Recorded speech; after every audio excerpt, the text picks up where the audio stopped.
গাছের তলায় কে যেন সাদা কাপড় পরে বসে আছে। অনিরুদ্ধের বুক ধড়ফড় করতে লাগলো। সে সাহস করে বলল,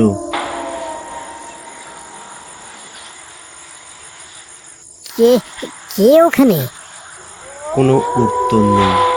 টর্চের আলো সরাতেই সাদা অবয়বটা মিলিয়ে গেল।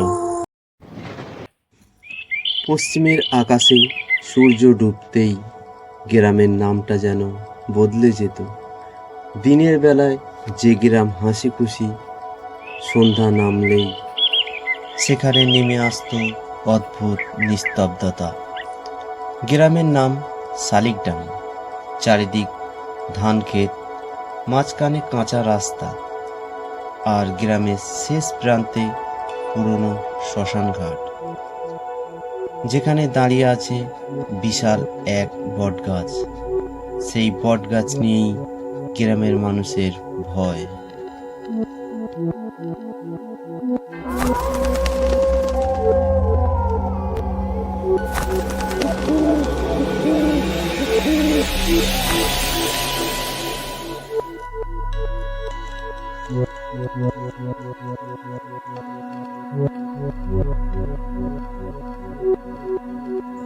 অনিরুদ্ধ শহর থেকে কয়েকদিনের জন্য মামা বাড়িতে বেড়াতে এসেছে।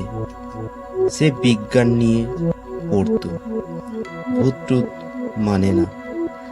গ্রামের ছেলেরা যখন বটগাছের গল্প শোনায়, সে হেসে উড়িয়ে দেয়। ওই শ্মশানের ধারে বটগাছের ওখানে ভূত থাকে?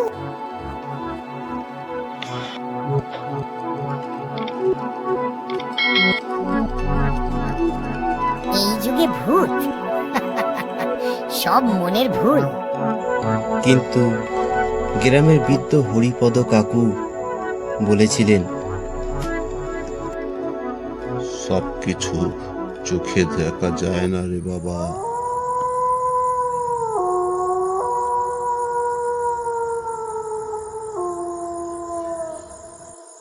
সেই রাতে পূর্ণিমা চাঁদের আলোয় গ্রাম সাদা হয়ে আছে।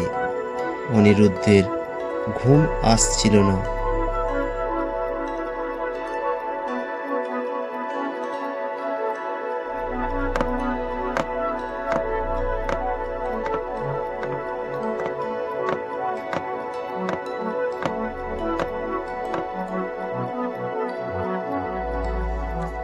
জানালার বাইরে তাকিয়ে সে দেখল, দূরে শ্মশানের দিকে যেন কুয়াশার মতো ধোঁয়া উঠছে। হঠাৎ মনে হলো,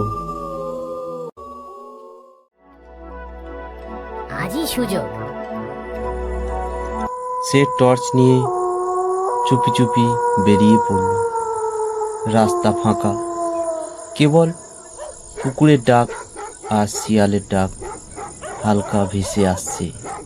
ধান ক্ষেতের উপর দিয়ে হাওয়া বয়ে যাচ্ছে।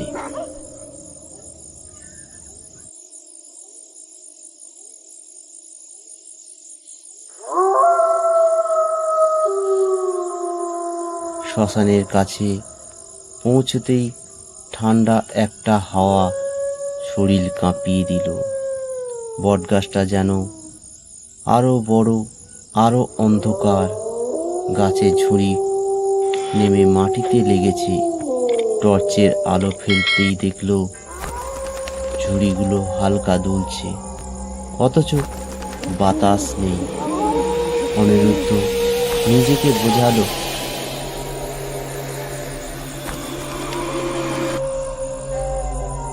হাওয়া বইছে তাই দুলছে। হঠাৎ পিছনে কারো পায়ের শব্দ।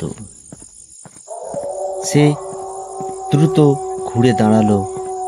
কেউ নেই, শুধু শ্মশানের পোড়া কাঠের গন্ধ। আবার সামনে তাকাতেই দেখল গাছের তলায় কে যেন সাদা কাপড় পরে বসে আছে। অনিরুদ্ধের বুক ধড়ফড় করতে লাগলো। সে সাহস করে বলল,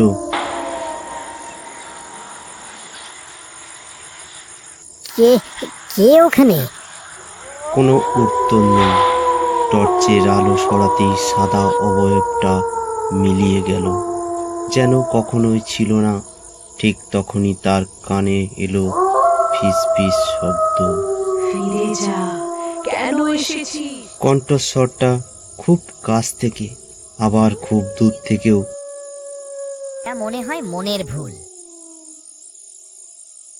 সে আরো এক পা এগোতেই পায়ের নিচে শুকনো ডাল ভাঙল। সে দেখল একটা লম্বা চুলওয়ালা মুখ, লাল চোখ, কেউ দাঁড়িয়ে আছে। অনিরুদ্ধ চিৎকার করতে গেল, কিন্তু গলা দিয়ে শব্দ বেরোলো না। অবয়বটা তার দিকে ঝুঁকে এলো, ঠান্ডা নিঃশ্বাস তার মুখে লাগলো।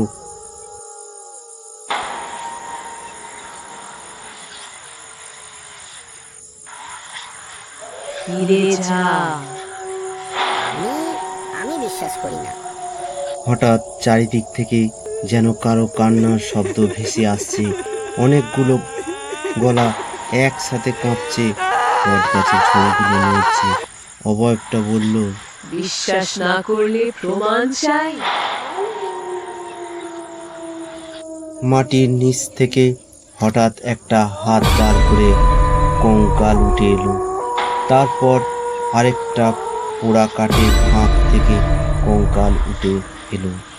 অনিরুদ্ধ পিছিয়ে যেতে গিয়ে হোঁচট খেল।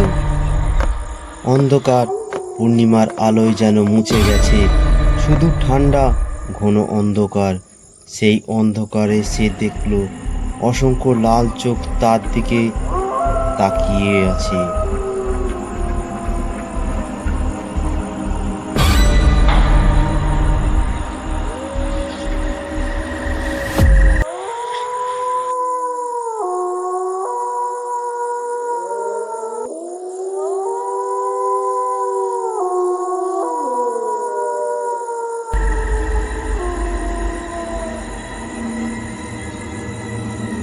ফিরে যা। হঠাৎ মনে পড়ল হরিপদ কাকুর কথা। সবকিছু চোখে দেখা যায় না বাবা। অনিরুদ্ধ বলে উঠল, আমি ভুল করেছি, আমি চলে যাচ্ছি। এক মুহূর্তে সব শব্দ থেমে গেল, ঠান্ডা হাওয়া থেমে গেল।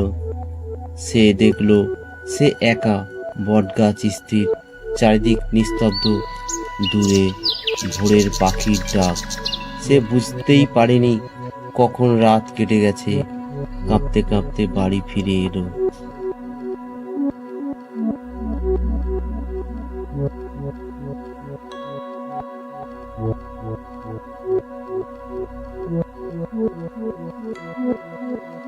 পরের দিন সকালে তার জ্বর এলো। কয়েকদিন বিছানায় পড়ে রইল। সে কাউকে কিছু বলেনি, শুধু একদিন হরিপদ কাকুকে ডেকে বলল,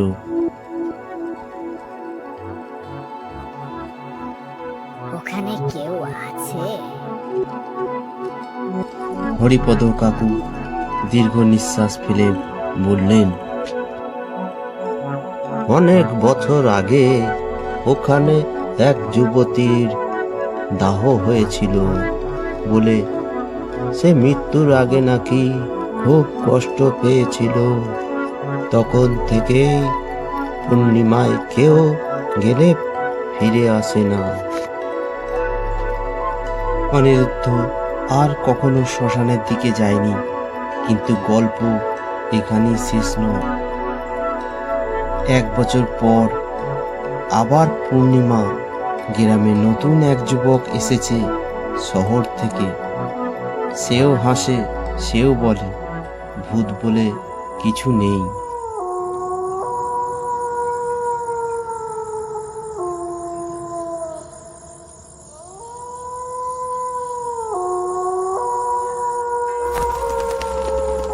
শুধু পূর্ণিমার আলোয় শ্মশানের বটগাছটা আরো একটু বড় হয়ে ওঠে, যেন তার ছায়া ধীরে ধীরে পুরো গ্রামটাকে ঢেকে ফেলেছে। আর যদি কোনো রাতে তুমি শালিকডাঙ্গায় যাও আর দূরে সেই বটগাছের নিচে সাদা কিছু নড়তে দেখো, তবে মনে রেখো সব কিছু যুক্তি দিয়ে মাপা যায় না। কিছু ছায়া থাকে, যারা অপেক্ষা করে বিশ্বাস আর অবিশ্বাসের মাঝখানে।